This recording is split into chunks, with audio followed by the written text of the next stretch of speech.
Well, hello everybody. Hello to the people who watched the bonus videos just now, and hello to the people who've just skipped the bonus videos just now, in which we did the open plays. Welcome everybody to the Zeus Enhancement Pack. Oh yeah, so this is not technically launched Zeus anymore. There is a distinction between what we're about to play and what we've already done. The enhancement pack, if you buy the game nowadays, it's just bundled straight away. You can't really identify the distinction. But essentially, it was a big patch that they released. It fixed some bugs with like how livestock moved, and just a variety of weird little things. You can see the patch notes. Here, I'll put an image on screen if you guys want to look at the patch notes here. As you can see, this was version 1.1. It fixed things like, Avenue would cost you money if you tried to place it on a single square, even though you're not allowed to place it on a single square, as I've shown you guys. So, they fixed that. Probably the biggest patch here is kind of a new feature, which was if a rival is scared of you, they'll still give in to your demands, which we've been seeing as we've been playing along. Well, that was actually a 1.1 thing, I guess. But the enhancement pack fixed some bugs and also added new content to the game. So it took a few months to release. This is a 2000 release game that I believe was being developed in 1999 and through the start of 2000. Well, we're actually now in 2001. The Zeus Enhancement Pack was very early along there. Now, the big main feature of this thing was that they released this adventure editor. And with the adventure editor, the community could now make their own maps and their own campaigns for fun. You can put voice acting on it if you like them. You can write any story you like. You can construct maps and build colonies and restrict various goods. You can do whatever. And honestly, this has given this game a life well beyond its years. People still today sometimes post new maps, and you can go through and play them. Now, I'm no connoisseur of all of that. I don't know what the best community maps of all time have been, but this was kind of a big thing. And actually, a lot of games around this era and that I remember as I was growing up, they all ended up doing like these modification DLC enhancements. Well, this game was no different. Beyond the custom adventure editor though, and our little glimpse of the UI of that here, they also released a selection of new adventures that presumably use the adventure editor to make, and they are fully fledged, awesome little things to play. You can see them under this section, the custom adventure editor, which is a shame how the UI works here really, because you might be tricked into thinking there's nothing good here, but this is like big stuff from Impressions themselves. There are these top three. These are the sequels to open play experiences. So there's a new open play economic, a new open play military, and a new open play sandbox with totally different ideas behind them. And by the way, the concept behind one of these is really cool. It's like an alternate history in which Zeus has destroyed the whole world with earthquakes and everyone's dead in Greece. You are like the only town left alive, and you're like alone in the world on this massive open plain with just like rocks and things around. And as the years pass, over the first like 40 to 100 years, slowly you discover all these other little settlements that have also survived, and then it turns into all-out war. But crucially, this storyline here, this is called the Odyssey, and this one is also a sequel of sorts. This is a direct sequel to the final and hardest adventure of the base game, the Trojan War, which, if you skip the bonus videos, you just saw me beat. This is a continuation of the Trojan War. Now, the actual Trojan War itself is like ultra difficult. The Odyssey is not calibrated to be a really, really hard adventure, but in terms of content and material, yeah, it's a sequel, complete with voice acting and the works. So what's really cool about the enhancement pack is you can tell that the devs were having a lot of fun with the environment and mission design here. Like, they've had these few more months to reflect on what was fun about the game, what worked, what didn't, and it makes these last few maps really novel and different and a little bit wackier, which makes it very, very fun to play, and you'll see just in a second. And you'll notice, by the way, and I think it's nice to think about this as we go through the last few episodes of this LP and do the Odyssey here, that all this shit was totally free. It's a bunch of great content no one was charged for, every bit as good as the base game. Remember, we're in 2001. We are still 5 years before 2006, when on April 3rd, Bethesda sold their horse armor DLC, and the games industry started to shift to what we now recognize as it today. Because this would never happen today, that they'd release all of this stuff for free. So one thing I wanted to know with regard to the enhancement pack is exactly when it came out, before or after Poseidon, because I wasn't really sure. And surprisingly, it's really annoying to figure out. Like, Google isn't much help with all this kind of old material. I ended up on these really ancient websites, so it was kind of fun, honestly. You're in the midst of some fun digging around, where when you click on the hyperlink, it takes like ages to get to the website, because clearly the server hasn't been doing anything for the past year, and now suddenly it has some traffic. Yeah, those kinds of websites. but GameZone.com, who's using GameZone.com these days? Now, they had a press release, or rather, in 2011, they rehosted some ancient press release article that was dated February 16th, 2001, saying Impressions Games and Sierra Studio today announced that the official Zeus enhancement pack has been completed and is available for download. So that looks good to me. This thing released in February of 2001. They also have this little thing about the story we're about to play. They say the new adventure begins right when the last adventure in Zeus ended, at the end of the Trojan War. The player, as Penelope's cousin, undertakes assignments and quests meant to ease Odysseus's return to Ithaca. Penelope herself is, of course, busy keeping her suitors at bay while Odysseus makes his way home. I'm pretty sure this February date is accurate as well for another reason, and that's on these forum threads that I've been reading, looking at housing blocks and stuff. You can often see posts of people talking about the patch, and they don't really say much else. I guess in context it made sense at the time, but they're always posts that are around February, March, April, May of that year, so this has to have been what they were referring to. As for Poseidon's release date, for what it's worth, would you believe even that's annoying to find? Like, I'd expect to just be able to go to Wikipedia and it would give me a month and a day, but it doesn't. It just says 2001 at some point for Poseidon. So when looking for that, I did see a very short review of Poseidon from GameSpot, and that was dated July 3rd, and Metacritic says it released on June 25th, which makes sense. GameSpot will have taken about a week or two to write their review. So basically, in summer of 2001, Poseidon released. Way back in February of that year, we have this, the Zeus Enhancement Pack. And what that means is the Odyssey, this story, is about 5 months after the game came out, and 5 months before Poseidon will come out. It's right smack bang in the middle here. Some of the last stuff they ever made just for pure Zeus on its own. So there's something else I really want to talk about as well. We are totally jumping the gun talking about this. But I think it's amazing and really interesting. So it's about Poseidon. So interestingly enough, Poseidon also had an enhancement pack release. Same deal. It had the adventure editor, and Impressions released a bunch of new additional adventures. So when you buy Poseidon, you get like 6 adventures to play through. And then there was an enhancement pack which added like another 4. And unlike here, where these are just sequels to open plays, in Poseidon they're all like full-fledged things. So the Poseidon enhancement pack is like even bigger and better in a lot of ways. So I just love this thing where you've got the game with a DLC content pack, and then an expansion to the game with its own DLC content pack. Nowadays, all these years later, it can be kind of hard to sift through when things release, but there you go, that's the timeline for you. But it gets better. Okay, now here's the really cool story. So around this time, summer 2001, Poseidon's released, and its enhancement pack, the Poseidon enhancement pack, is released. Right around that time, on the official Zeus website, in the download section, I can't really give you a screenshot of the website because it's offline now. You could use the Wayback Machine to snoop on it, but I don't know what timestamp really to aim for, so just imagine you're looking at the website. Right around that time, on the official Zeus website, in the download section, Impressions Games released another fully made, high quality, from the studio, final adventure. Here's a description from the rehosted page on Heaven Games. Hades promises opulent riches to the person who founds a city in his honor, yet those who desire great wealth often pay a price. This was like the last content they ever made for this product, and I've alluded to it in an earlier part of this Let's Play in a kind of a roundabout way. This is called Rich Man's Blues. Now, Rich Man's Blues was not a part of the enhancement pack itself, the Poseidon enhancement pack, which already had its own 4 adventures. You had to get the Poseidon enhancement pack and then go to the website and you would download Rich Man's Blues separately. Now, also around this time, with both the game and its expansion released, Sierra, the publisher, they created a multi-pack version of the game called Master of Olympus Zeus Gold. Maybe you guys, if you're watching this Let's Play and you played this in the past, maybe you played Zeus Gold. I love that name, by the way, Zeus Gold. When did we stop calling new editions of games Gold? Like, all the original Tomb Raiders had, like, little content expansions and stuff, and they were called the Gold editions, and they had the gold trim.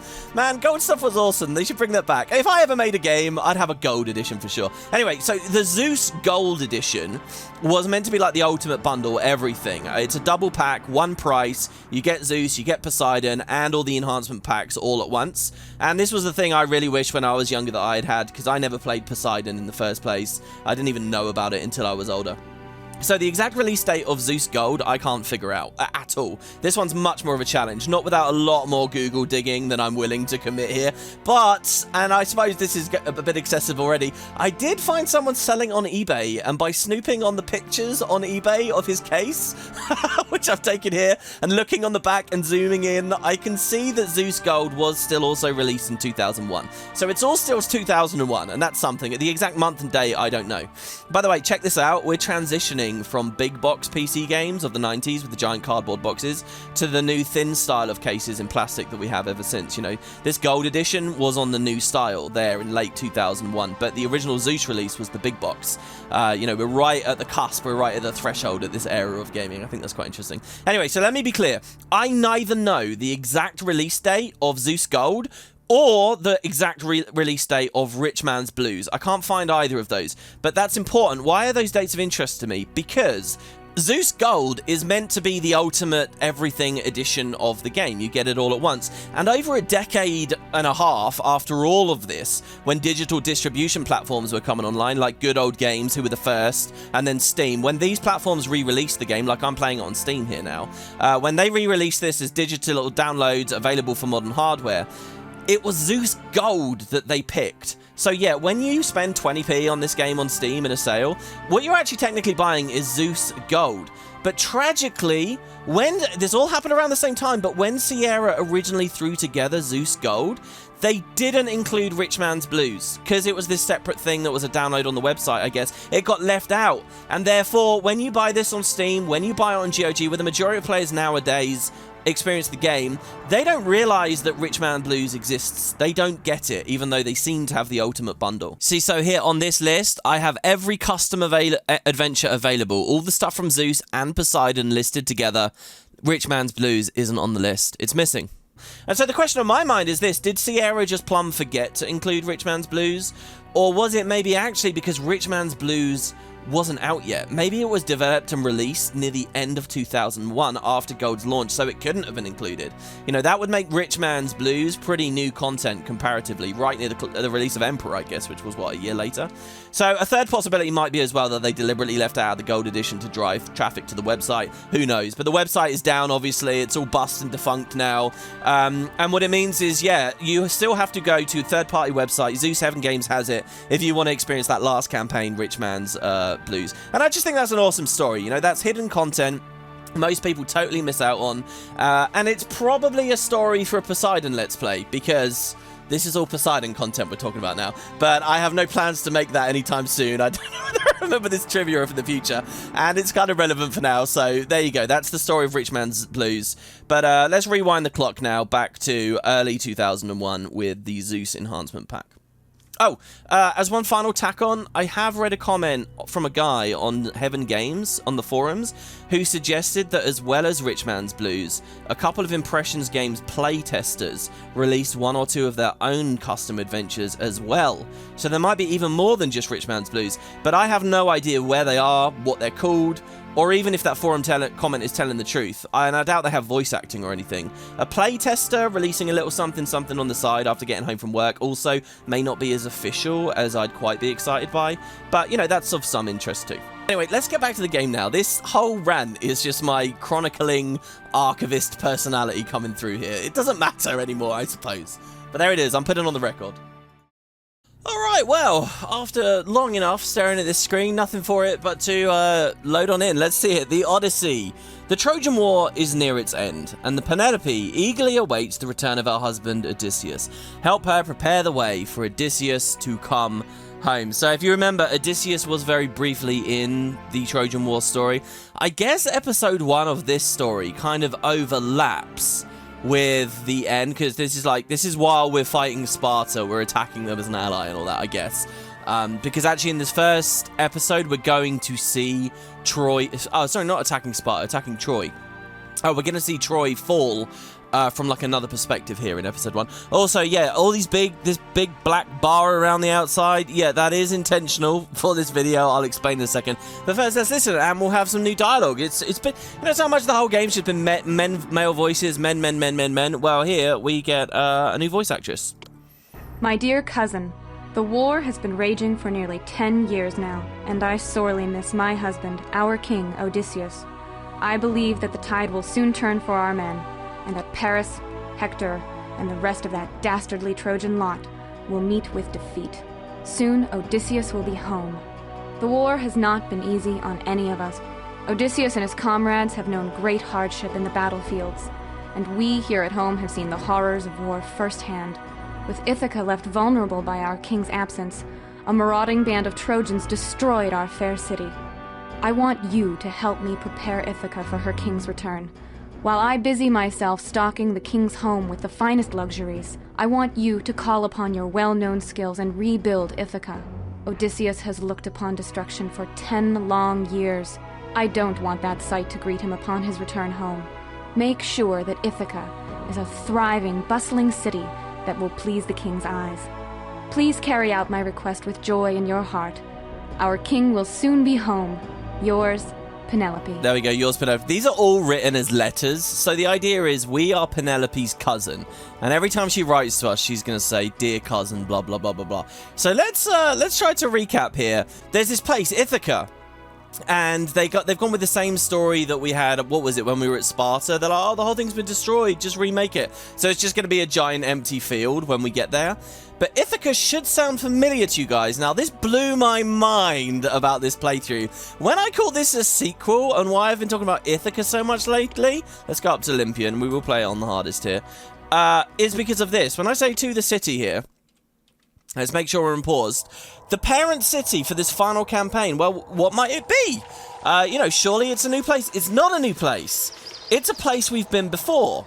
It's Ithaca here. Okay, so you're looking at a world map here. Well, not a world map, a larger map of Europe. I'll talk about the map in just a second. But look, we are at Ithaca. This is a place we played before. Not in the Trojan War storyline, but in the Voyages of Jason storyline. We had a choice between two different colonies, remember?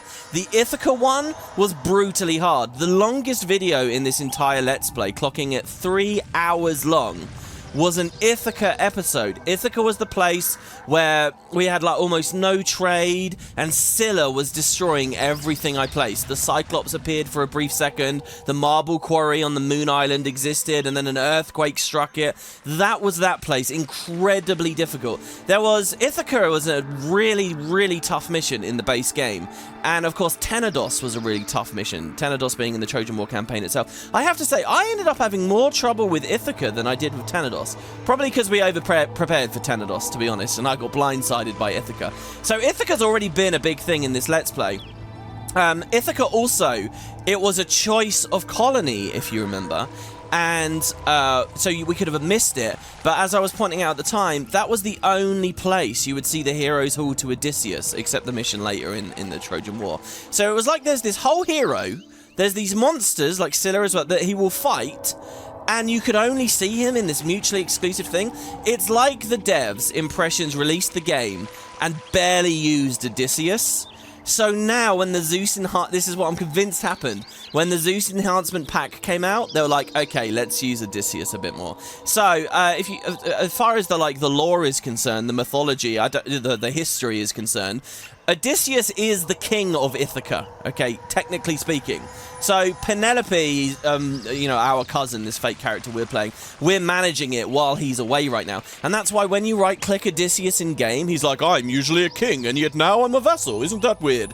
He's a hero you can summon in-game with the Heroes Halls, but he is the king of Ithaca. That's like what he's known for. And when I played Ithaca before, when we were in the Voyages of Jason, I didn't even really realize that. I didn't realize that the reason you got his Heroes Hall when you were at the Ithaca colony was, to honor the fact that he's the king of Ithaca. And usually when we open the world map and we see Ithaca's there somewhere, just like when we open the world map here and we click Troy, it says Priam is the leader at Troy. Well, the same would happen if we click Ithaca. It would always say Odysseus is the leader. King of Ithaca, that's who he is. So I'm convinced they thought, well, we didn't use him enough, let's go back. So the parents, what was once a colony with barely any space. Now remember why that was 3 hours long, it's because there was absolutely no goddamn land. now is a parent city. I love this. Like, full-on sequel mode here. We're returning to a colony, but we have a new map. And yet, despite the fact it's a new map, let's pay attention. Ithaca before, the whole vibe, the theme of it was an island map. Lots of islands with Scylla patrolling the waters.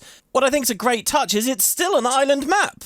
That's still consistent. It's just, we have more space now. We have so much space now. Ithaca will be easy mode now. I mean, we're on Olympian, but this campaign is not, like, roughly calibrated. So I think we'll be all right. And look at all this open land. Now, that segues me into the next thing to talk about. It is a lot of open land, isn't it? In fact, the game looks weird at the moment, probably. I don't know whether you've identified why it looks weird at the moment. But I figured, hey, since we're doing the Zeus Enhancement Pack, since technically it's not 2000 anymore, it's 2001, what's happened? The next Lord of the Rings movies come out. Oh, wait. I think the Fellowship of the Ring just released. And what, the Chamber of Secrets for Harry Potter? What else was going on in the world there? What other video games came out? What were you guys doing over that Christmas of 2000? Take a second, pause the video, just have a think. Okay, so we're now past Christmas, okay? It's 2001. And, well, we've bought a new monitor. So we've expanded the resolution. So basically what I've done here, guys, just to have a bit of differentiation here, is I've decided to show you what the game looks like at 1080p. So I already did my whole conversation about why we picked 720. I still stand by all those arguments of 720. I think the game looks better. The mouse is obviously really sensitive and really weird and messed up. But I think it looks better. And in fact, to be honest, I knew I wanted in the Let's Play to do some 1080p content with it as well when we got deep enough in. Like, you guys have already seen the flavor. You've already appreciated it. So this is what most modern videos about this game look like now. And I kind of hate it, though. To be honest, this might be the only episode I do. Because one of the other things that I want... We'll see how it goes. Maybe it'll be fun. Like, we're super zoomed out, basically, is what it is. So even though there's all of this space now, we're so zoomed out. I'm not sure you guys really appreciate just how much there is, because now it looks small again or something. Like, check out the sidebar here. There's all this dead space on the UI. This is a part of what the patching software does, the guy that released the patch for it. He gives you art that will fill in all these blanks. But man, I really have to focus, and I really have to, you know, like, lead in and make sure I can see things clearly. So the other reason that I wanted to do 1080p is I wanted to show you guys there are mods out there for the world map. So here, for example, this is, and I referenced this in a recent video, there is, this was actually made in like 2022, really, really recent. This is all of Europe, North Africa, most of Asia here, well, you know, Middle Asia, Near Asia, the Near East, and it's all in the style of the original map, which is obviously down here. And I thought this looked really cool online, except now I'm realizing this doesn't work. This is kind of rubbish, because if you look at all the cities up here, they're all offset, because the map itself is actually this small. Look, here's the UK. You know, I was thinking, right, an impression-style city-building game. Sadly, the series went defunct. Wouldn't it be cool to have an impression-style city-building game set in the Victorian age, set with steam technology?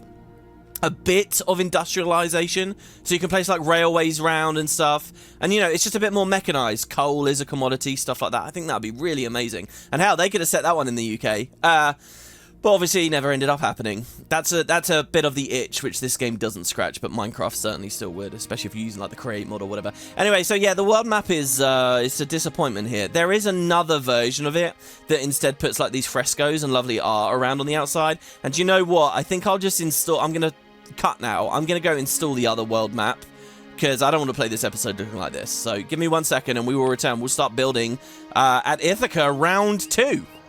Alright, wow, that's very striking. Here you go. So this is the other world map. Okay, so again, this is for the 1080p scale, but this one at least understands that the icons, you can't move the icons. So here, yeah, we got this just extra nice art. I guess it's somewhat in keeping and fitting with the rest of the art style. We get this nice border, this framing border here. And so, right, this is what Greece actually looks like right now. We have Troy. They're displeased with us. And like I say, I think that they're going to fall apart throughout the course of this episode.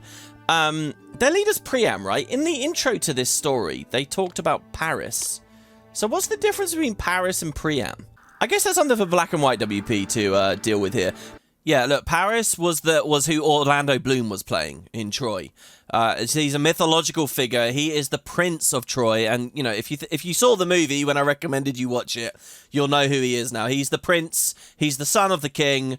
He elopes with Helen, with the, you know, all those topless scenes in the movie and the beautiful boobies, and you know, the war begins. So that's, you know, it's Orlando Bloom. That's how he is in my mind, anyway. But so we got Troy there, our rivals. There's Ascania, our rivals as well. Ascanius is Marus as well, from led by Leucos, who is also our rival. What do we have in terms of allies? Well, we're all the way over here, Ithaca. Same spot as we saw it before. Our city, we've got Alenus, an ally of ours, who will buy our olives. We actually have really excellent exportation here. Same, who will sell us fish. Sparta, who will buy our wine and sell us fleece. And Pylos, who will buy our olive oil. Now, I'm pretty sure I saw something super special and cool about the exportation on this mission. So let's have a quick look here. Oh, God, I'm going to have to get used to so much with the menus. All right, so here, yeah, look, fish available for export. That is something that I don't think has happened this entire Let's Play. My Sine is already withered, as you can see here. Who was going to buy our fish, then? Oh, Tenedos. Tenedos all the way up here, of course. So Tenedos is here already, and they're an ally. And just as they were before, remember, Tenedos had nothing, so they bought everything. Look how cool this is. They will buy shit tons again. They'll buy loads of wheat, they'll buy loads of fish, they'll buy loads of armor, and they'll buy loads of wine. That's awesome. And again, look, you can tell that there's been a few months of, like, the devs to think about what they've made, because Tenedos is well known for needing a ton of stuff, and look at this. In fact, here, so fish, wheat, armor, and wine. Well, if we have a look at what we can do our own wine. We can't do wheat, but we can do our own fish, and as far as armor is concerned... Okay, we can't do armor. Actually, I looked in the wrong bit of the UI for the armory there. It's in the military tab, but don't worry, we can't do it regardless. But we can sell them fish. We can sell them loads of fish. I'm looking forward to that. Because again, I really don't think you could sell it anyway. I don't remember ever selling fish. Was it possible? Maybe if some of these things were possible, it was in Zeus and Europa, like, early on, but I couldn't really tell you. I couldn't really remember. So, speaking of borders, by the way, to return to what I said there a second ago, do you want to see something really weird about Ithaca that makes me question everything I know about how the game's got janky over the future? Check this out, right? If we mouse up, look at the very top of the ocean up here. There's some fish, nice. But it looks all fairly standard and fairly normal, right? If we look all the way to the top. Now, I just noticed this. If we scroll all the way down, okay, if you look at the minimap here, obviously the rectangle is not getting to the very bottom of the minimap. We can't see the very bottom of the map, as I've talked about many times on the LP, and we discovered when we were, you know, in maybe the third town, that if we rotate our viewpoint like this, now we will be able to see the very top. So let's go up and look at the very top. And oh, look. There's now land up there. There's like one long, ugly line hidden on the edge of the map of shoreline on the very top. And in fact, it gets a little bit thicker over here as well. Thick enough, maybe even. I mean, this would be insane. Can you put a fishery up there? You can! Oh, that's awesome. Well, we're not going to be able to get you path or anything for that. That's amazing. So, yeah, why is this line here? It's like the devs expected you never to see it. Which makes me think, you know what, this whole rotate your view to be able to see the whole map? Maybe, and look here on the right as well, actually. Maybe it was always a thing? I don't know. Or it's just that these maps, you know, because they were made a little bit differently with the adventure editor, we're seeing stuff that we shouldn't be here. But clearly that's like out of bounds stuff. That's really funny that we can see it here as well. Wait, is that the south? Did I not reorient it? Oh yeah, no, it's only the one shoreline that's messed up like that. But anyway, so yeah, just a bit of a weird oddity about the map. And I don't mean to bag on the map because I think it's really awesome. In particular, so if you remember Ithaca before, we entered from the north. The northeast corner, we came down an island and we slowly leapfrogged across the islands. This time they've given you the opposite. You enter from the southeast. And it's massive now, obviously. Oh, sorry, I guess just... Oh, east-west. I guess just the west. But here, look, this is the kind of thing I love. We are going to have to hop across two little islands and then climb a mountain before we get into the city proper. So immigrants are going to take a while to get in here. And I guess they couldn't have already put the water crossings in for us. The pleasure for that is ours, I suppose. So there's a water crossing, and this should be the first thing we do. There's another one. I think these are like max length as well. Because obviously we do need immigrants, unless you're going to set up a shanty town right here on the entrance. Since it's the very beginning and we haven't set any goods aside for a colony or whatever, I don't think we need to rush a storehouse or whatever, so that should be fine. So yeah, and then they've built this path here. So a little bit of meadow up on the mountain. My preparation's kind of running out now. Now I don't really know what else we've got. We have meadow on the mountain. We don't have any, we don't have silver ore, we don't have copper ore. Fish, I guess. We need to figure out where we can fish. And this is the advantage of playing at 1080p. You can scout things out a lot quicker, like way quicker. So fishing on the north coast would be really useful, it looks like. We can, however, also set up dairies. So for this campaign, this is a big dairy place. This is going to be a big cheese place, which I've been looking forward to for a long time. It's finally time to show off the next and final cosmetic cheat. I guess we'll do a water crossing here. I'll connect this here. And it affects the way that dairy workers work. But we're at 1080p, so I don't know whether you will see it very well. Oh, it's not lining up right, is it? Okay, well, whatever. Okay, so let's feed them fish and cheese. Do you know what's really weird? I actually had for dinner today fisherman's pie. Now, if you guys don't know what that is, that's essentially seafood, mash, and a little bit of cheese. Like slopped together. With the cheese crispy on top. Mushy food, what can I say? That's what the UK loves. That's what they do best. And I'm being a complete stereotype there eating that. Oh, I don't know. Where do we begin to build? Also, there's the question of how we build and what style we do. I guess a starting housing block up here wouldn't be a terrible idea. Not too far from the immigrants. Let's rotate our view and see if there's actually a slope. There is. Nice. Look at this. Oh, and it's one of the beautiful staircase ones. I really like the stairs. That's like the most satisfying piece of path you can draw in this game. Doing stairs. Look, there's some stairs there as well. And there's like loads of them as stairs as well. The stairs definitely look way fancier than the ramps. I feel like Impressions came to the same conclusion. We're like, yeah, let's do more stairs. Or it's just, you know, I'm arrogant enough to think they were thinking the same things I am. So here we go. Let's build a place down here. I think I interrupted myself. I was in the middle of something. And what I want to do is I want to do some tutorial style houses at least. I think I want to put a mega block down. Probably the same one I demonstrated in the bonus video about Olympia. But not first. I think first let's do something a little bit cleaner and a little bit smaller. And I'm going to give it a nice centralized space as well. Let's not try to build right up against any terrain or anything. So a way to do that, and you haven't really seen me draw houses out like this before, but we can do 6 houses like that in a bunch. Go out to the corner, and then 6 houses out in a bunch like that as well. Now with that, we get the same basic shape that Impressions had before. And this is a way you'll find a lot of people actually play the game. So there, this is going to be a 12 house block. It's going to be a nice, cute, little, small block. Now, they had fish ponds in the middle. God, all my sense of scale is fucked up here. Yeah, so fish ponds will go in the middle. By the way, you know how we use hedge mazes as placeholder? There's a question of, like, a hedge maze, a monument. Imagine that this was a monument, right? You could have a monument plus some pillar along here, or you can have a fish pond, right, for that amount of space. The question is, which is more appeal? The monument plus the pillar or the fish pond? And the answer is the monument plus the pillar, which is a shame, I think. If fish ponds were more... But I don't know. If fish ponds were better, then monuments are essentially useless. So, I don't know, maybe I'm not talking about the right thing. Anyway, so let's just see what we've got here. Now, to do it like tutorial style, what else? They would have had maintenance down.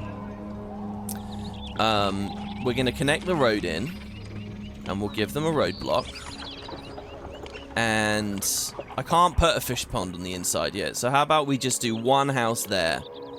And then what other beautification do we have for now? We have 2 gazebos plus a flower garden. I feel like I'm miles away in the sky. I feel like I have come down. I have gone up to Mount Olympus. This is what this viewpoint is. They gave themselves some space for an infirmary, and I'm not going to put it right out in the corner. We're just going to have the infirmary there. We're going to play with a watch post, because that's always important. Now we want tax, so we're going to have to find a place for a palace, and I want something good and permanent here.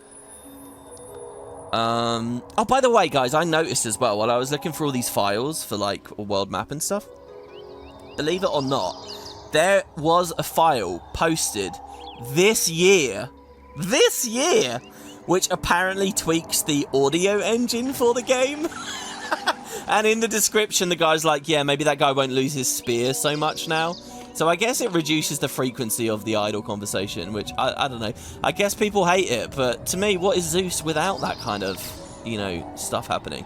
So here, I'm thinking I want the same sort of thing that we had at Olympus. Not Olympus, Olympia.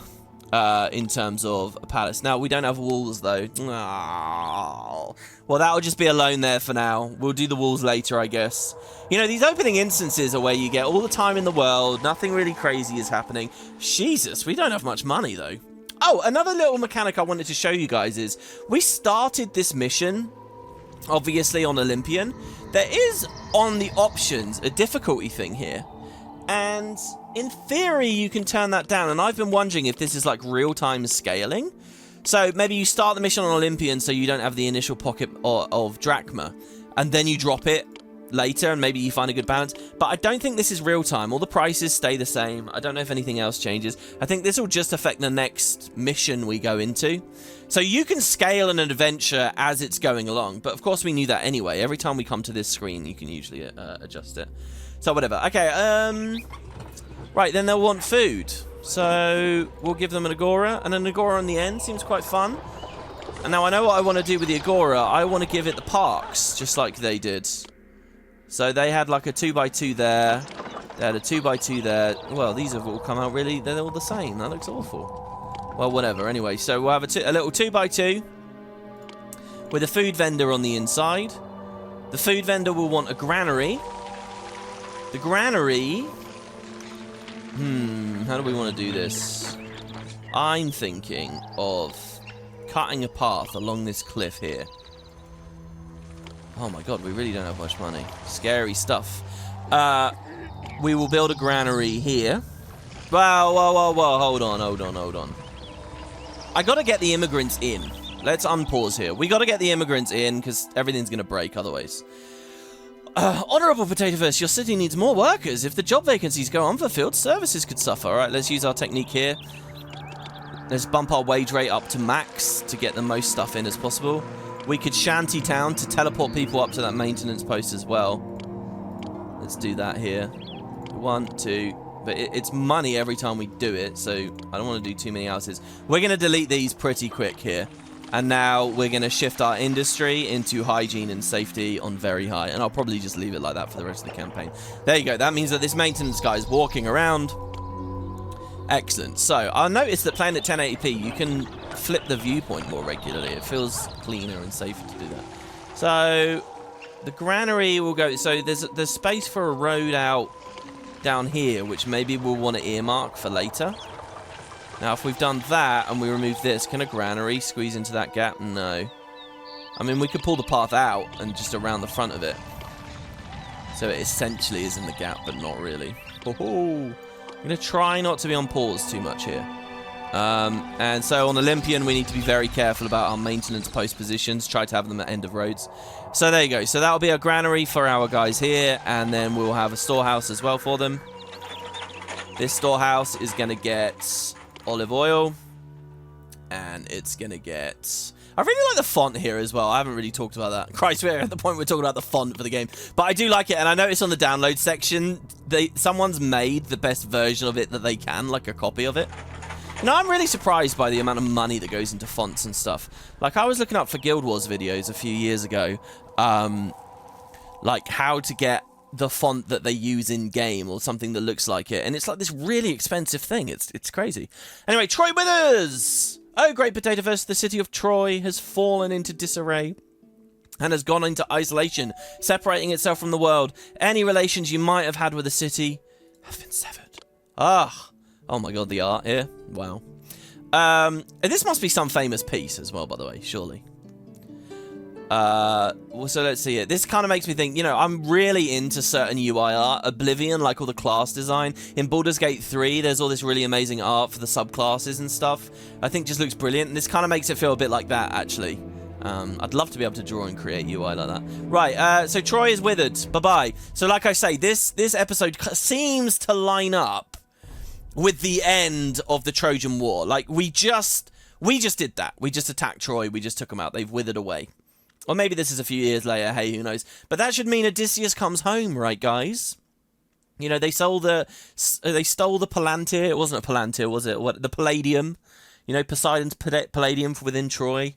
And now it's all done. So Odysseus will come home and make Penelope happy, right?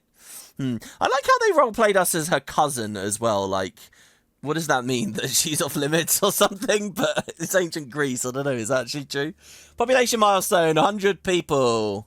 Excellent. Well, we want to start feeding them. So now we're at a point where we can get some food going. So, dairies. Now, I like their initial roads, to be honest. I'm going to keep their initial roads. 1 dairy, 2 dairy, 3 dairy, 4. And as far as maintenance is concerned for all those fellows, I don't know. We're going to have to roadblock here and here, I think, with a maintenance post there, which is on the meadow, which is a bit unfortunate, but what are you going to do?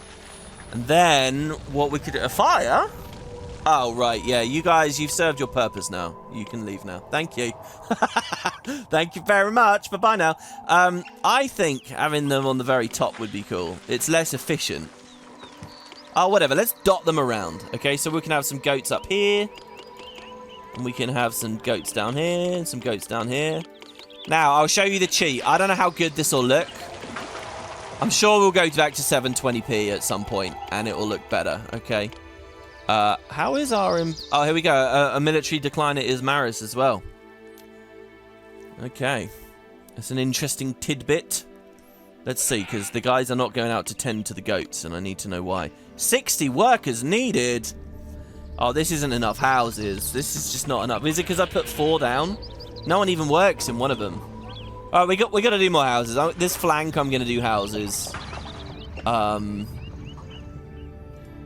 Christ, what else do they need? They're going to need water, so we're going to have to employ some water for them. Give them a fountain. How's our money? 1,000 drachma there. Okay, that's good. It'd be really cool to do an adventure on Olympian and never receive a helping hand. What do you guys think? Can we do it? That's everything, including watch posts, which is not necessary. But that's the lot. We're actually already set up now. If we just play this forwards, we'll see the dairy guys tend to the goats, bring the cheese to the granary, and she'll get food from the granary. The peddler will evolve the houses. And whatever number of employees we need here, these 67 employees, they'll all come in because we'll like double our population. Each one of these huts is what? How many people? 8. I think it goes up to 16. I think the first tier up that you do is a doubling. Probably anyway. But we got to see one of the... Oh, come on. No, what do you mean you're on fire? No. See, the game's quite clever here. There's a fire in the city. It did give me a message pop up because I was already looking at it. It didn't interfere with, you know, it didn't pause the game and do the full pop-up. I've noticed it's quite smart like that, especially in those free building sections in some of the recent parts we did in the bonus episodes. There were a lot of weird, subtle moments where I thought, oh, usually I get a pop-up, but it's been smart enough not to give me one. Alright, come on, guys. What's wrong? This dairy has goat herds, but they can't find any goats. Either no goats live in the city, or the goat herds can't reach the pasture. What do you mean? There's goats right here. Shall we just play it forward? I have seen this happen before, and we just needed to speed along. Oh, did I just hear someone attack? Something, somewhere. I swear I did for a second here. You know, the zoomed out perspective is kind of nice. It does feel a lot more... It feels more like I'm playing with little miniatures now. But, I'm not putting the wrong thing down. Yeah, goats.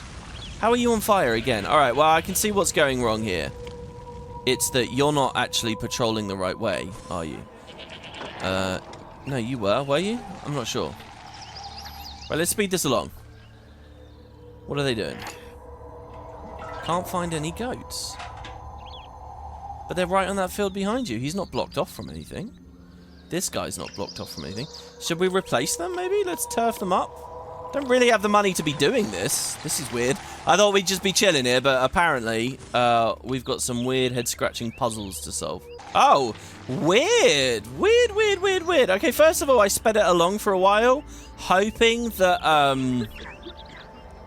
you know, it would just fix, and it didn't. But during that time, we actually earned a little bit of money from tax. Believe it or not, just a little bit, which is good.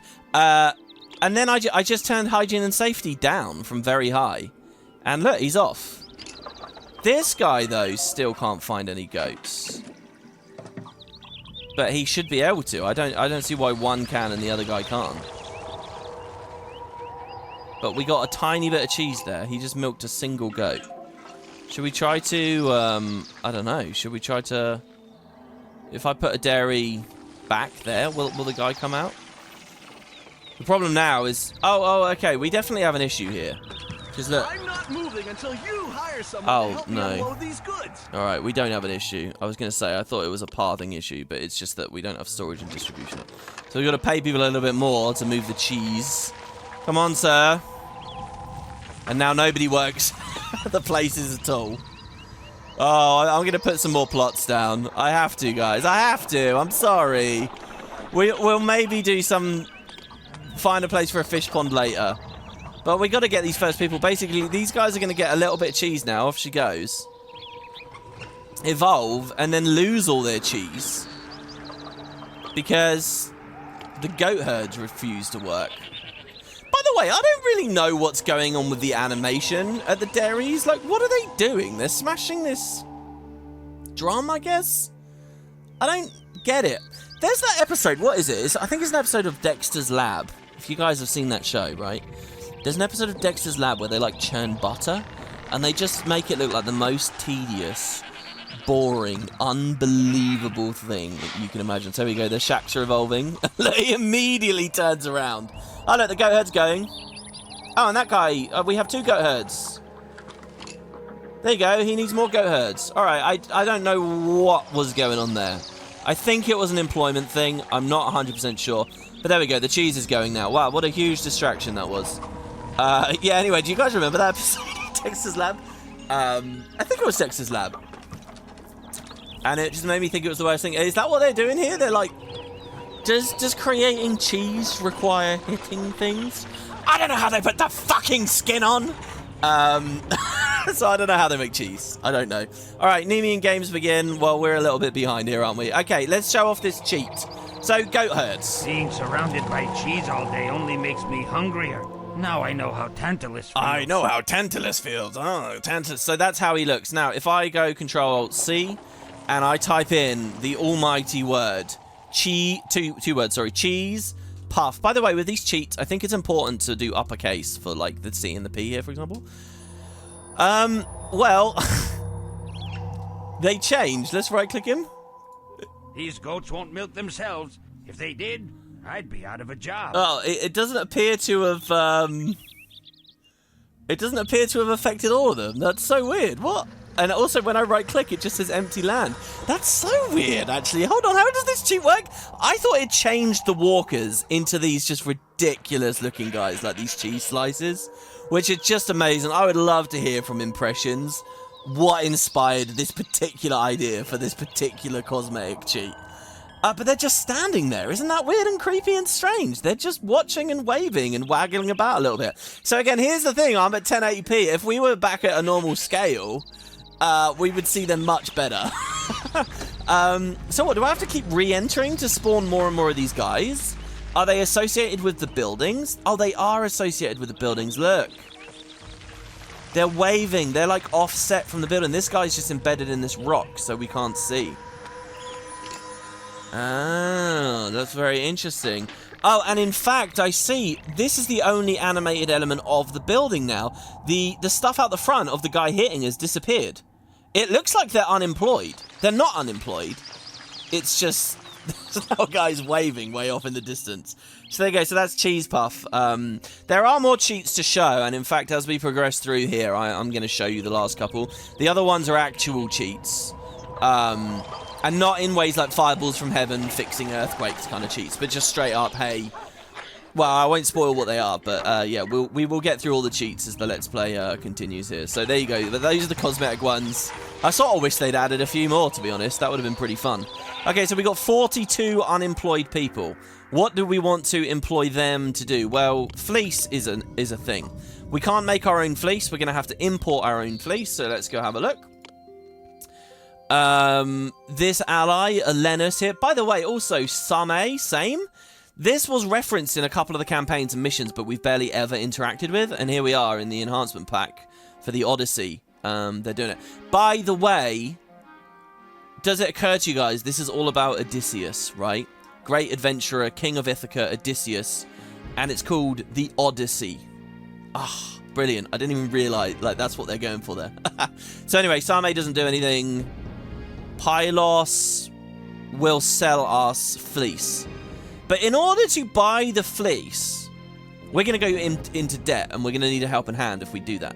So in order to be able to buy fleece off of them, we need a bit of money. So I think we make money by selling fish to Tenedos. They will buy 36 a year, which is so much. I don't think I've ever seen a commodity that high, or indeed higher. That's nuts. I think also there's a mission coming up later where someone will buy, like, essentially infinite armor and sculpture, which means you can just make so much money, it's unreal. So anyway, so that's a lot of fish. Again, I think the game didn't really have much fish sale, and now they've bombed in here with an amazing one. So, our 46 employees... Actually, a few more people are coming in. No, there's not many more people coming in. I'm just going to finish the housing block off. 1, 2, 3, 4, 5. There. Okay.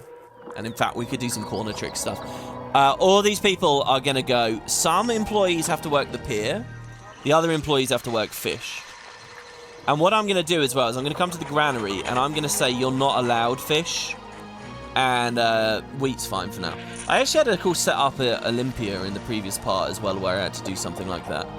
I actually had to discourage one granary from doing something just so that it wouldn't empty out instantly. Also that another one would fill up, I think. Right, so we have fish here. So for this one I am actually going to pause because I don't want them breaking while I figure out the coastline. We have some fish there. Some fish there. And how many in each building? 10 people per building. So we can get 4 fisheries down plus a pier before we start running out of employment. And dipping into the employment a little bit is okay, I think, you know. You're going to lose a little bit of efficiency on another building or two. Just a little bit here or there. It's not a big deal, really. Is there any other... Oh, there's a good fishing node up there. Okay, so there you go. So those are our fisheries. And there's some really interesting geography here, isn't there? Can we get one? Oh, and they all need maintenance as well. Ah, but hold on, the pier. The pier will also double up. So, sorry, it was Tenedos? Tenedos are, like, going to be the king trading partners for us here. So, see, only 500 drachma. Ooh, it's not easy. They didn't start us with much money. Money, money, money, money, money. Money, money, money, money. There's another little Toy Story reference for you there. Ah, well, okay, hold on. I think it's fine. We just delete this path, right? Tenedos, excellent. Pier to Tenedos. And so we don't have one long road, but we can fix this. By breaking that.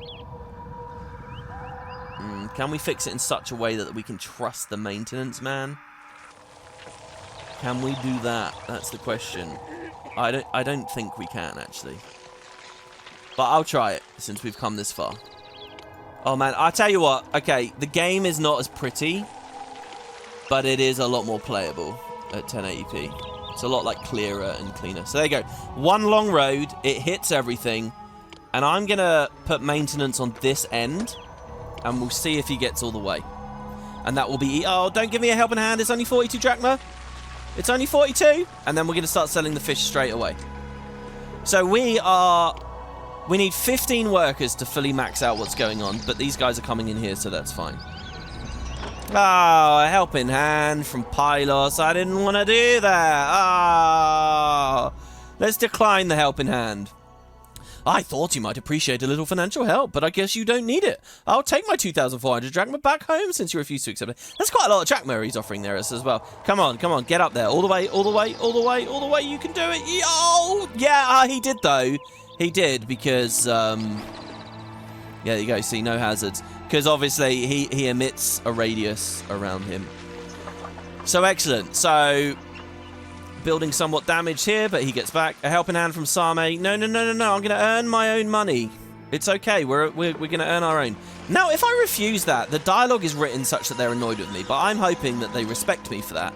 and that I haven't spent my political capital now. Hopefully. I don't know. Does this technically count? I think it counts. Wait, all right, look, I'm going to do this. I'm not... Oh, God. No, maybe I shouldn't say this. I will try to not receive... Oh, my God. They're all burning their helping hands. Give me one later when I actually need it. Give me one later. I will try to never receive a helping hand in this campaign. The city doesn't have enough food. Interesting. Food will support 1,700 people. We have 4 fisheries, which could support 1,200. 3 dairies. Wow, look how much better fish is. Fish is fucking insane, guys. 3 dairies. See, fish provide 3 loads per month. That's just nuts. Dairies provide way less. Less or fewer? Way fewer, I think. A helping hand from Arenanet. I really hope this isn't burning my helping hands, because if I'd accepted the first one, then none of the others would have come in. This is actually a bad move. Oh, really? Alright, he didn't make it. It's really kind of sad. What do we do about that? I don't want to pay for 2 maintenance posts. Let's just try and move it in and see what happens. A helping hand from pilots. Oh, actually, look, those are the same people trying to give me the same money now, so that might actually be good. There you go. Repairing that just cost us 300. Yeah, sell the fish. Sell the fish. Yeah! We have 7 drachma. Excellent. 7 drachma. Okay, now we got to figure out this food. So, next sale of fish. Let's speed this along here now and see if this is breaking or not. Helping hand from Tenedos. Thank you, guys, but later. Thank you. See, look, I got money. I got money. Oh, it's still breaking. Fine. Fine. I'll employ a second. Wait. No. I can save like 1 square of movement. It's not enough. We're going to need 2 maintenance posts, so fine. You have a maintenance post, and then over here, and we're going to have to clear the goddamn land as well. Actually, let's do it like this. That means all I have to pay for is the path. And get some fish in here. And a fishery. Excellent. Right. 189 drachma. The money is now being printed, everybody. It may take us a few years, but it is being printed. Also, nobody is devolving or catching plague, which I'm very happy with. Granary's doing okay. More dairies, I guess. We have 3 unemployed people. Well, no, we need to evolve, really. Is food really not okay? We may just have to wing it here. By the way, why are you not evolving? Appeal? Wow, he already has appeal issues just because of that storehouse near him. That's another thing, because we've zoomed out.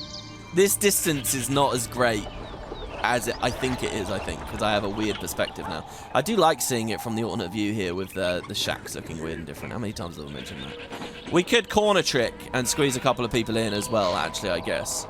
At the shack level before we go for evolving. So I'm going to corner trick here. Here. And here. Ugh, the plot devolved. Really? That quickly? That's annoying. Okay, there. Oh, I had to pay again? I wonder if we get a refund, actually, if we can't pay. And I'm just going to do, like, the 1 square of dummy road right now, because I don't know what I want to do with it later. I'm only noticing this now. I totally messed this one up in this corner. I just gave some dummy road to a guy that doesn't need it, because the other one had totally devolved already. If I give you guys a bench in your back garden, will you evolve? Must be built on cleared land. Well, there you go. I'll give you 2 benches. So you can have a nice sit down out back there. Okay, the Olympics. Right, they're going to want 1 piece of culture, which is immediately going to take one of these plots away. Geez, impressions. These tutorial plots are not good enough. Well, we can kill the watchtower, which hopefully will deal with a bit of unrest. I pay these people really good wages, so they better not be mad. But even then, it's going to have to be a watchtower and a house. So I would rather shave the park, the pretty park, that one guy there. And yeah, now we need employees, because those guys don't live there anymore. But you guys will just have to wait a second. So, they'll have a gym. And with the gym, they'll evolve again. That's good. To be honest, I thought we were going to have to deal with fleece straight away. This feels much better, though. Here we go. So we'll get a nice employment wave. The fish sales continue. I don't think we're fishing enough to max out that trade by any means right now. So this is nice. We're actually starting very small and we're scaling very, very, very steadily here.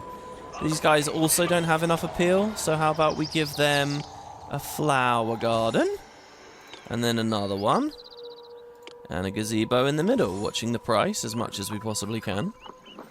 There we go. Did they do... No, they started us off with Boulevard and Avenue as well, so we, in theory, could have done some very fancy stuff. What I think is I'll do one of these, like, tutorial L shapes at the start, and then we'll put, like, a mega block down. So we'll go from, like, nothing to something quite substantial very quickly there. All right, so 62 unemployed people. Good. Now, let's just reorient ourselves. We need 800 people in homesteads. Homestead is once we've got fleece. Fleece we must import. So are our fish exports enough? Because fish is not selling for very much. What else can we sell? Well, there's a lot of things we can sell on this mission. Wheat we could sell. We can't produce, though, so don't worry about that. Olives we could export. Can we make our own olives? We can. So we can make... This is really nice. I like this. We can... This is an interesting progression. Usually, the progression is do food, then do fleece, then do oil. But the way that they've set this up here now, there's like a fun little twist going on, where we're going to do olives first. We're not going to press them, but we're going to do olives to sell them to pay for the fleece imports. And then we can start pressing them later. So it's sort of a bit up and then a bit down. Now, can I just verify completely here? At Ithaca, that's the only meadow they've given us. Yeah, very limited meadow space here as well. And what have I been talking about as the series gone along? The limited meadow space is cool, you know? When you don't have much, you really do have to think much more carefully about what you're doing with it. So now we've got to figure out where our olive trees are going to go. And indeed where our growers' lodges are going to go. I really like this vibe of everyone just slowly building away, nestled into the mountainside. In fact, that looks like exactly how they've designed it. So... we'll have like a grower's lodge here, right? Like, that's just too perfect. They clearly set that up as a spot. And then another one down here. So this, in theory, for the 2-to-1 ratio we saw from the tutorial, would be 4 presses one day. It looks like they already have maintenance, but I don't trust it. Actually, I'm astounded that he's managed to maintain that up there as well so far. So there you go. So 2 lodges. And we saw a lot of trees as well before. Let's put some trees on the very cap. I was thinking livestock before. Let's do some trees there. Let's have some trees on the way up. Now remember, walkers can go through trees. Animals can't. So they're kind of an interesting, different sort of thing. I don't know how anyone would get up to this plateau, though. Is it around the back? Oh, it is. Look at how amazing this map is. This is so cool. Look at that there. So they can get to the top. But very inefficient using stuff on this plateau because they'd have to go all the way around there. In fact, I don't want that that goat going up, so let's roadblock that there. So the roadblock never dare, so that the goat never dares. This dairy is actually terribly positioned, I now realise, because it has... Well, it's not terrible. They come up this ramp here. I'm gonna build the stairs in all the spots so that I know. We lose a bit of meadow for it, but there we go. I'm already really enjoying this adventure. It's weird, isn't it? Because you wouldn't think it feels that different to the base game, to the game. You know, it's only a few months different or whatever, but it already feels like a different kind of thing, you know, to all the other campaigns. I don't know, maybe it's just the voice acting change that's making me think of that a lot. Or the fact that we're on Olympian and we're doing like a normal setup, so it feels, you know, we're seeing the mechanics as intended. These guys are still looking for a bit of appeal. We do have our first monument. I don't want to do another gazebo. Let's give them a flower garden back there. Oh, do you want a flower garden as well? Well, you can't have one. You can have some 2x2 park, but not that design. Give me the other design. Yeah, there it is. That's much better. You guys on the inside are annoying. I might rip one of you out at some point. So that was pretty good, actually. We've set up that bit of industry there and barely touched our unemployment.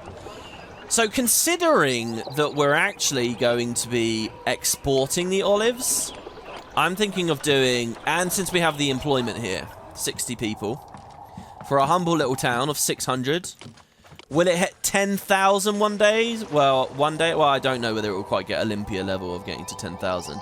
But I'll build 2 more growers lodges here. And how about we just for the fun of it, let's put a bunch of olive trees, since we've got a little bit of money. We've got 1,000 drachma here, all along here. I know it's going to take them a while to tend to them, but, you know, that's a part of the fun, I think. Happy little trees. See? Bob Ross, guys. There you go. Okay, so the top is going to be trees. The lower levels are going to be livestock. This place is just the coolest as well. We've got to do something there. Let's put some trees down there. Olive trees. Nice. Okay, now there's the matter of exporting it. So who actually wanted to buy them? Is it Tenedos again? No, Tenedos doesn't buy those. Sparta will buy wine. Sparta are allies in so many of these. Pylos will buy the olive oil. Aha. Arenanet will buy the olives. We'll buy 24. Now, but I'm interested in this, though, that Pylos buys the olive oil. That means we could press it immediately and sell it. And the going rate probably is much higher for the oil, 145, than it is for the olives, only 38. So pressing it first, I mean, I think that's nearly always the right thing to do. But, okay, so now the question becomes, we've got 44 employees.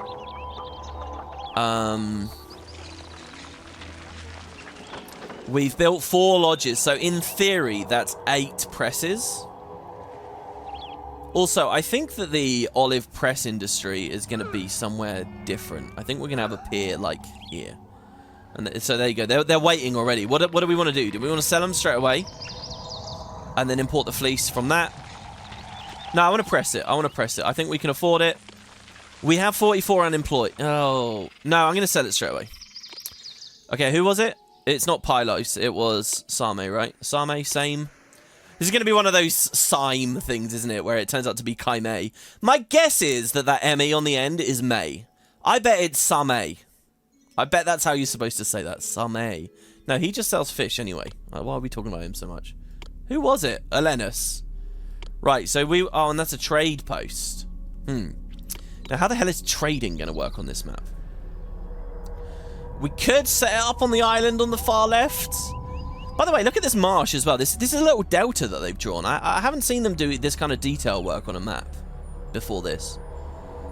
So, a trader is what? Going to come across the bridges, up the mountain, trade, and then go home? I guess this is alright here, actually, because we can just dump it there. That blocks everything off, though. Let's not do that. We could do it there.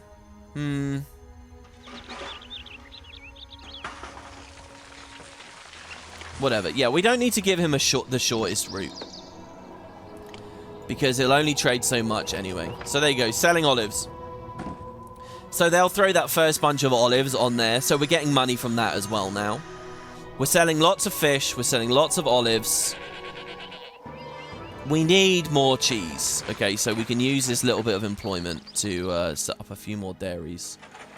Now, there is becoming an issue here of space. So I'm wondering, yeah, okay, so check this out. There is a staircase up here, and there's a staircase up here. So I'm thinking a new dairy area, in which, and I'm going to pause here so that the game doesn't blow up on me before I put the maintenance post down. We're going to say a dairy here. How many do you guys think will suffice? It's ugly as hell near the infirmary anyway. Ugh, cheese made near a hospital. Something about that seems very gross. But okay. Ugh, you fool! You just blocked off that other dairy. Well, whatever. I'll fix that next episode. We will do... So how many is it per? It's 8 per. Oh, I see. So fisheries take more employment, but produce a higher rate of food. Oh, why can't I build anything now? Oh, because I was on a fishery, not a dairy. Duh. Okay, so guys, we'll have a dairy courtyard. Dare I do the thing? Let's do it. Let's do it. Oh, yeah. I'm going to do that. And it's going to bite me in the ass because the maintenance man isn't going to get his job done properly. But that is too cool. Employees needed. That's it. All right, so now we can burn out 800 drachma. Oh, these are such humble beginnings on goats for down here.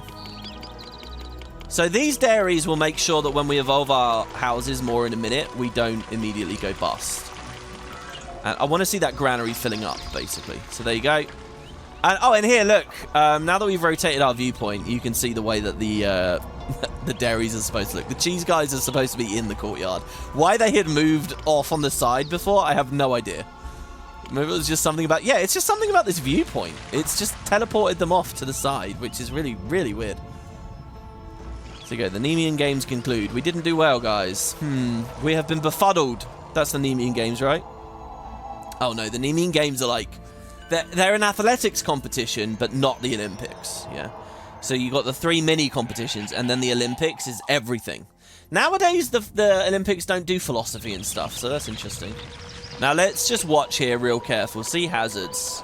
Are you keeping this fixed up, sir? He is. Nice. I wonder if there's some really advanced AI going on there. Like, he knows that that's got a bit broken, so he'll walk towards it. It doesn't seem to be. No. I mean, look at this. This is just chaos. I think as long as we keep it kind of small, it's all right, though, you know. He's clearly not getting as far as he could. But it's nice. I like the courtyards. And look, we even have a little bit of space for a totally useless but happy bench. Oh, they have no way to take the cheese out. Alright, road on the meadow, I guess. And I'll try to keep it right along the cliff face there for you guys. Is that going to mess with maintenance? No. Nice, okay, so they're going to fill up the granary. So our people will eat well. Now, how's our treasury looking? We are selling olives. We've sold 20 out of 24 for the year already. That's the other problem. When it's like cheap, easy stuff to sell that you don't get much money from, you hit the cap really quickly as well. Someone's moving in. That's interesting.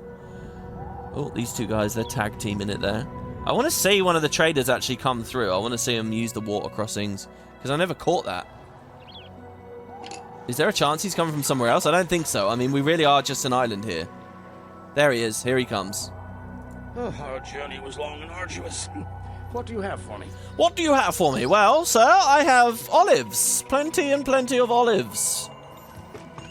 So, what we should see happen here now... Oh, there you go, the year passed. So, we still actually don't... What I want is to be able to sell the maximum number of olives and the maximum number of fish and end up in a surplus. The fish, it looks like we are in a surplus. This trading bay is slowly filling up. And when it totally fills up, we can connect the road, and this road right here, actually, where we had the bench, and they'll be able to go to the granary, and we will eat well enough at the very high levels of evolution. But I want the olives in a surplus as well, and I don't know whether they are. And I had such a weird problem with olives at Mount Malia. But I want the surplus here so that we can press it and sell what we've pressed. But that's all going to be a lot of employment. This is very tight. We're on a high wage rate and everything already. I can't really... We're going to need more houses. I can't do much better than this. Let's see, behind the infirmary. We could do another mini housing block, but again, there's the question of the mouths to feed. Maybe we are in a surplus here, actually. Well, regardless, we're going to have to get on with the pressing. Okay, so we need to create a pier to Pylos, because Pylos will give us the fleece, and we will be able to... Sorry, we'll be able to sell them the olive oil and buy the fleece in. Pylos will do everything. So, a pier to Pylos, and I want it near our housing block, our initial housing block here. Pier to Pylos, probably around about here. In fact, that's perfect, because I don't need to maintain him, as long as we pull the road out, like so, with a gap there for the infirmary. It'll be interesting to watch the Agora lady. Is she going to go all the way around to the back just to make sure she can get the cheese from there? Ooh, she wants the cheese from the back. Or is she just going to be smart and get it from close up? So there's a pier to Pylos. Every unit of olive oil we sell covers the importation of plenty of fleece. And okay. Also, we've got a surplus of cash at the moment. So the other thing I could do is I could buy just a little bit of starter fleece, which gives us the employment for the presses, which gives us the olive oil. Yeah, I'm going to do that. I'm going to turn both of these on straight away, and then I'm going to get the industry ready. Okay, so olive presses. Yeah, but we're selling all of our olives.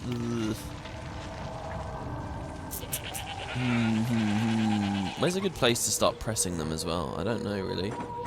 Well, we gotta figure this out quick here. All right, here we go. Let's just drop them down here. Olive press. 1, 2, 3, 4. 4. I want to do more, but that's gonna have to be it. This will cover 2 of the growers' lodges at least, and we have to do a roadblock with a maintenance post at the end of the road. Yeah, I know our city needs more workers, but there you go. So there's our initial bit of fleece. Okay. So I'm going to turn the fleece purchases off now. Let's drop... 1080p is growing on me, I gotta say. It's really easy to play the game when I'm zoomed out this much. So look, with a fleece vendor, we will now evolve, but we're on a timeline, on a ticking, time here. And I just hope that they are bringing every olive possible. There you go. We've sold the max. We are in a surplus. This is really good. There, look, we've sold 24 out of 24. It's November. So at the current amount of growers' lodges we have, we are hitting all of our sales. So what that means now is if I can get in just 1 or 2 more growers' lodges, like maybe down here, 1, 2, and we make sure that they're happy with a little bit of park. I don't know if I need to plant more trees because there's this glade, what do we call this? This grotto down here that the current employees aren't able to get. What do they sound like again? They're men, but I always think they're women because of the purple hair. Herodotus is sure to record this city as the best, and you as its greatest Ew, the ruler. best. Thank you. Look, we got a really good kind of park here, guys, because the purple hair matches the purple and pink kind of flowers. You know what I've always struggled with? I don't think I'm colorblind, but I've always struggled with describing or identifying the difference between pink and purple. Does anyone else have that? Do you guys know what I mean? Oh my god, they're homesteads. Oh, I think we just finished the mission accidentally. Ooh, nearly. 700 qualify. So actually, you can see, right? This is what impressions think a housing block is. The corner trick, maybe not. We have an issue here just because of appeal for these guys on the inside. But they want this amount of residents, really. We're going to hit this goal. How many people are still moving in? 88 people. That's the mission done. My god. I thought we were going to build to a really big, stable point here on episode 1. But, what are we going to do? We could have had, like, a bunch of mini housing blocks and we never give any of them any fleece. But, hey. So, look, we're full of cheese. We are slowly filling up on fish, which we're selling a lot of. We're getting income from olives. The presses are already working away. We're actually on the precipice of a lot of expansion here. It's a nice way to end the episode. My dear cousin, Troy has fallen, and all of its residents have abandoned the city, leaving nothing but ruins. All in Greece are praising my husband for the ingenious plan that led to Greek victory. Why anyone would want a huge wooden horse is beyond me. Trojans, when will they ever learn? Odysseus's home is ready for his arrival, and you have worked wonders in Ithaca. The city is even more beautiful than I had imagined it could be, thanks to your remarkable skills. I can't wait to see Odysseus's reaction to his kingdom. He can't get here soon enough. Well, Penelope. Thank you, Penelope. That's very nice of you. Personally, I think this is a very humble little town right now with a lot to do. But, we got some mixed industry here, and we are okay up at Homestead. So join me next time. I'm going to have a long, hard think. I'm going to stop playing it. It's so stormy and so rainy, and I've been playing this game constantly the past little while. So, yeah, I'm going to have a good think about 1080p here now, because it grew on me a lot. Maybe the next episode I'll keep it on. There's the other thing, though. I feel like you guys have to watch these videos on full screen to see what the hell I'm talking about when we're zoomed out like this. But, hey, yeah, we'll see what that's like. Next part, we're going to have a whole lot of objectives. So join me there for part 2 of the Odyssey as King Odysseus, Sean Bean, the rascal that he is, continues to find new quests and adventures and refuses to come home. See you guys for that very soon. So, for the bonus sections of the enhancement pack, I only have 2 for you, and this is the first one. Now, they are on pretty substantial things, though. You may have noticed as we've been going through the Walker dialogue, like we heard Hercules' stuff, we heard Perseus' stuff, we heard Jason's stuff. Well, hold on, WoodenPotatoes. What about Odysseus? So think about this, guys. Before the enhancement pack came out, Odysseus was a very rare hero. You barely saw him in the game. And yet he has the full suite of things to talk about. How amazing is that? Well, here, this whole storyline is dedicated to Odysseus, the Odyssey. So, what better time to pick him? This is one of the heroes we haven't heard yet. He has 2 concept art pieces, one with Facilla, and then this one here as well for the Cyclops, with the 2 monsters you see him fight, at the original Ithaca, that is. And there's another hero, by the way, that we haven't heard yet, and all will be explained with him a little bit down the road. Visualize defeating the monster. Okay, I'm ready to go! Look at all the sick people. I wonder if the Lotus Eaters could prescribe something. Maybe I should get Circe to come and change some people to swine. At least then there would be food. Look at all the jobless people. I am the king of Ithaca, yet I am a vassal here. How can that be? Someone should put that rebelling city in its place. Penelope will have to wait a long time before she sees me again. This city is so great.